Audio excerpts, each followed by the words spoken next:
I forgot the recorder, but I went and got it just now. I ran. Steve would have liked everything recorded, and we literally did record everything, just about. Give me just a second. Got to make sure it's running. Okay. Hi, I'm Greg. I'm Steve's best friend. Steve is my best friend. And as I look out at all of you guys, Steve was friends with all of us. He didn't have brothers or sisters, and he acted like we were his brothers and sisters. He loved my family, and we talked about it a lot recently. One beautiful thing to think about that I think with Steve is that I feel like we gained a couple extra years of Steve's life. And I feel like in that time, him and I got to do a lot of reminiscing and a lot of talking and a lot of remembering what we did. And Steve had said to me that he never wanted to reminisce. He was just going to keep moving forward.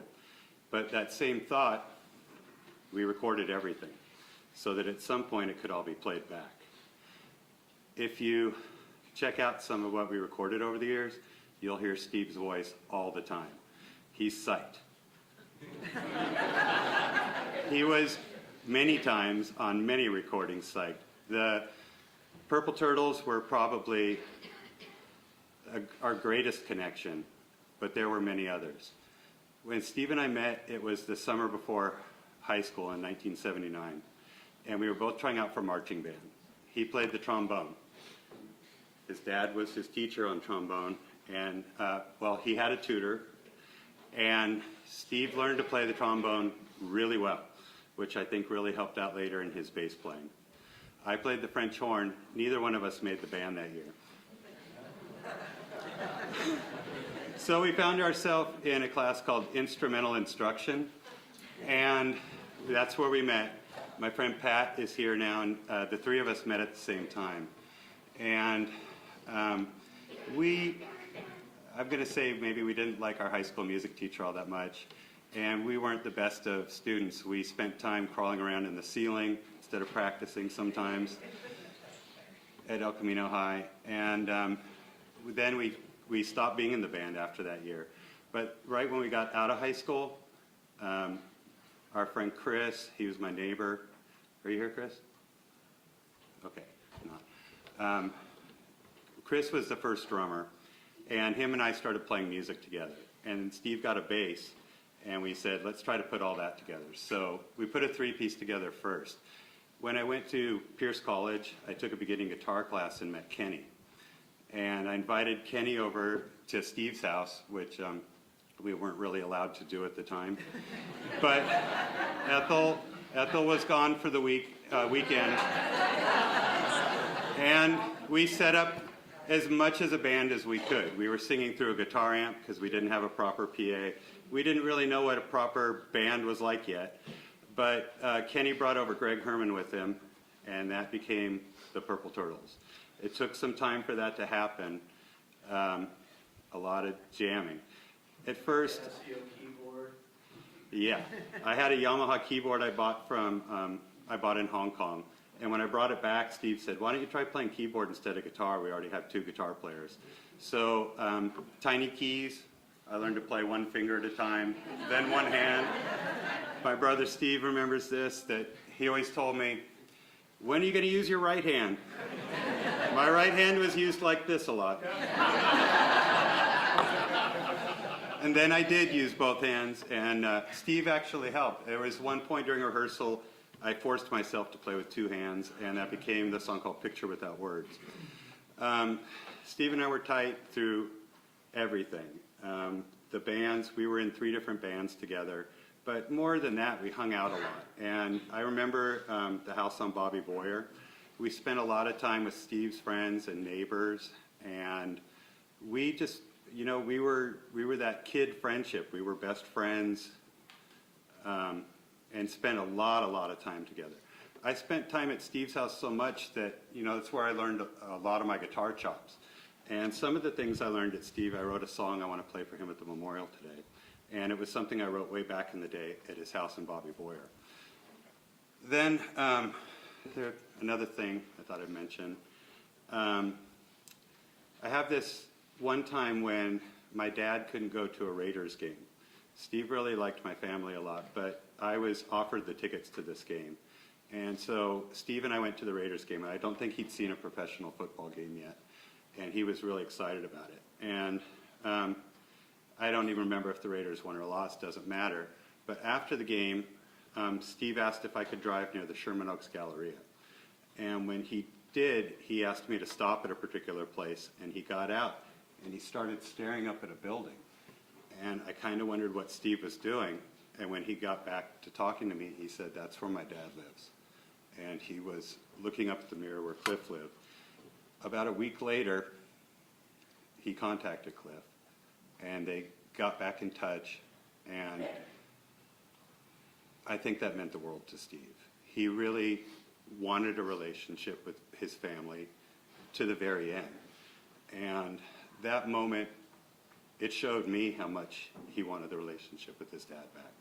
I've been able to hang around enough over the years to hang out with both of them and have these discussions, and it's been wonderful to me. I've lived in the shadow of Cliff for a lot of years because I ended up being Steve's keyboard player. His dad could play every chord in one octave, but I was trying to figure the whole thing out, and I couldn't do anything like that. So he always gave me good hints. Here's what my dad would have done. Here's what you can do. And I always tried to live up to that and see if I could do it. I'm still not as good as Cliff, but I did as best I could. I have another story I'd like to share. I went to the US Festival with my brother Steve, and at this big concert festival, there was a technology booth, and in that booth was Emmett Chapman. And I had heard of the Chapman stick. I'd actually seen the band King Crimson, and I didn't really know what the stick was. So I went to his booth, and I got to put headphones on and wear the stick and try it for the first time, which was amazing to me. It's a bass and a guitar, and it's played with both hands like a piano would be played. Steve and I both thought this was incredible. I brought home a pamphlet and showed it to him, and he was very interested. Then I went and saw Emmett play quite a few times at clubs. He's a really fantastic musician, great to watch. And Steve was kind of jealous. Steve wanted to go see Emmett and didn't have the chance. One day we went and saw Emmett at a jazz club in Malibu by the beach. And Steve didn't bring his ID.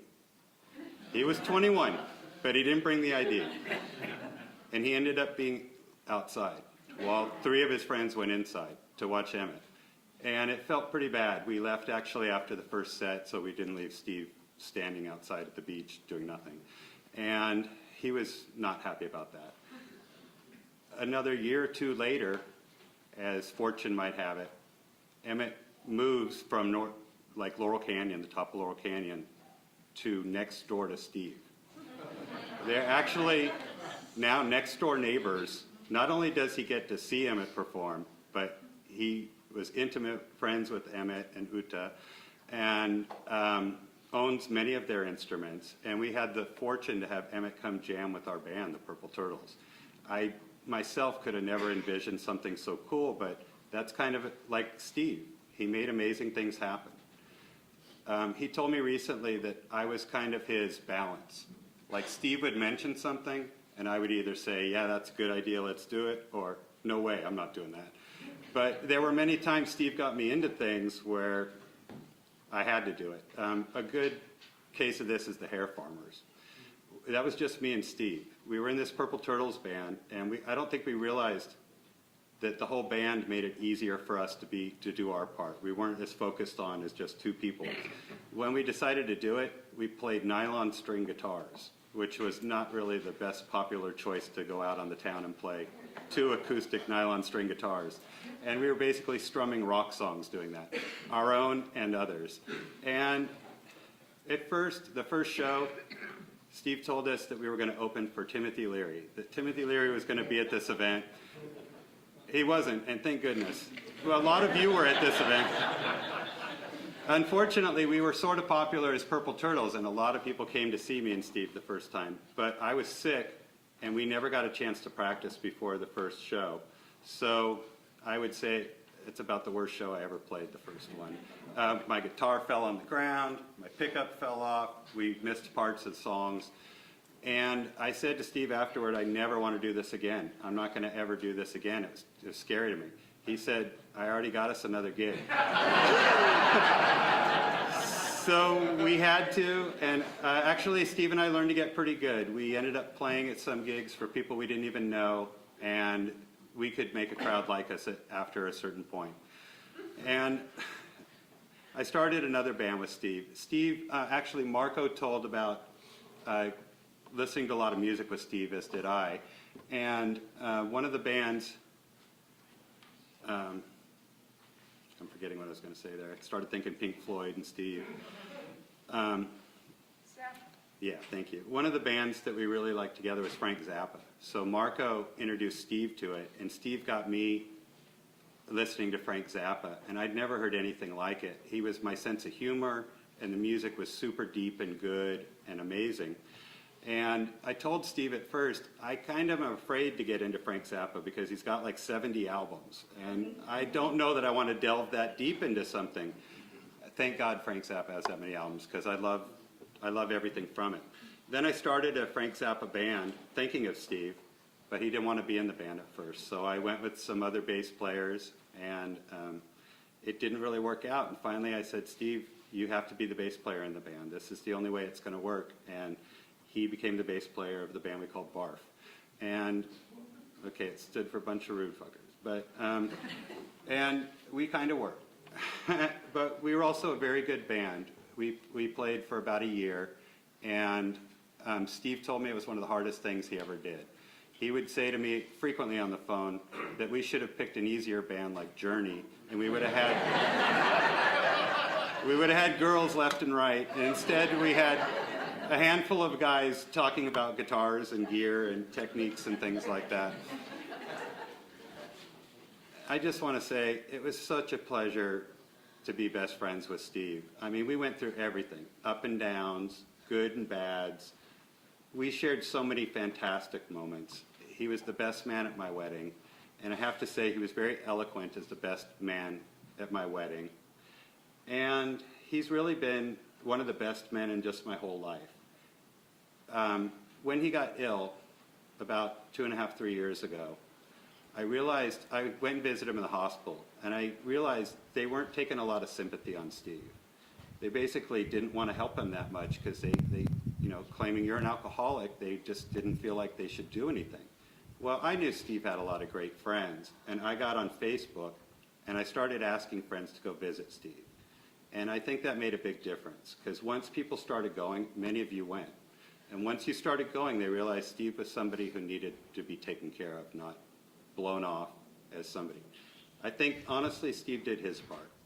He really, really wanted to be long-lived, and he tried his best to hang in there for all of us.